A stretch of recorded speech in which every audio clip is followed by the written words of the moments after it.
Welcome to Take 5, your 5-minute inspirational message from Solid Rock Drogheda.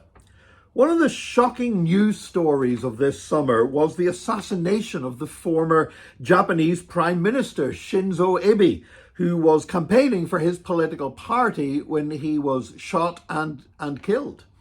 The assassin, it was reported in the news, had a grudge against a church that he accused Abe of supporting.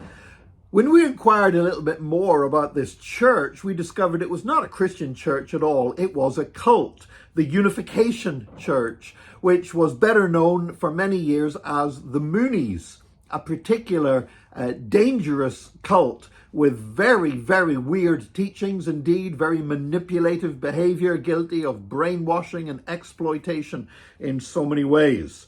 It was set up by the Reverend Moon, who claimed to be God himself. Now, many public figures have actually allied themselves with this cult, including Shinzo Abe's family and including Western politicians as well. Just last year, former US President Donald Trump spoke at an event for the Moonies, praising them and praising their founders.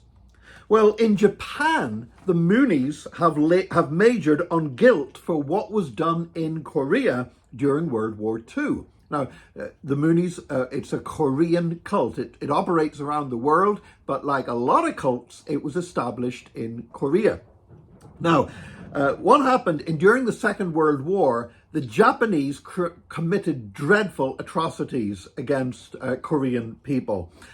Korean people were murdered, they were tortured, they were imprisoned, and Korean women were basically kidnapped and coerced to be prostitutes, for unpaid prostitutes, comfort women, as they were called, for Japanese soldiers in the Second World War.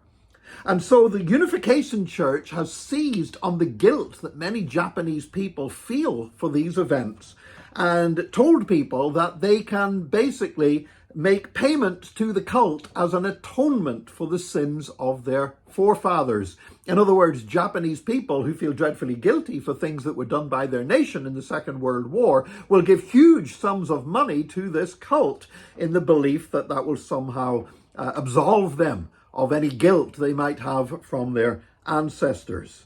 Now, this practice of guilting people into giving to an organization is a hallmark of a cult.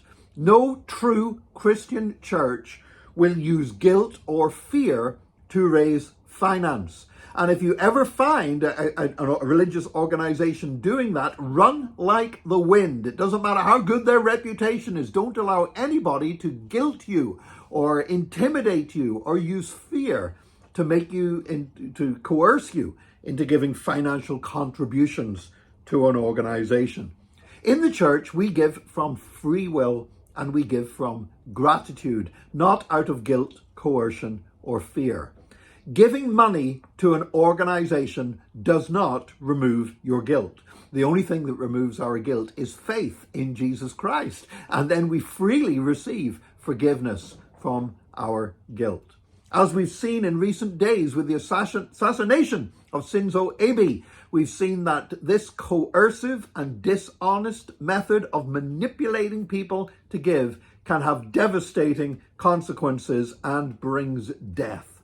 And we, as the people of God, are not people of death. We are people of life. So yes, let's be cheerful givers. Let's give out of joy. Let's give out of gratitude. That's a good thing to do.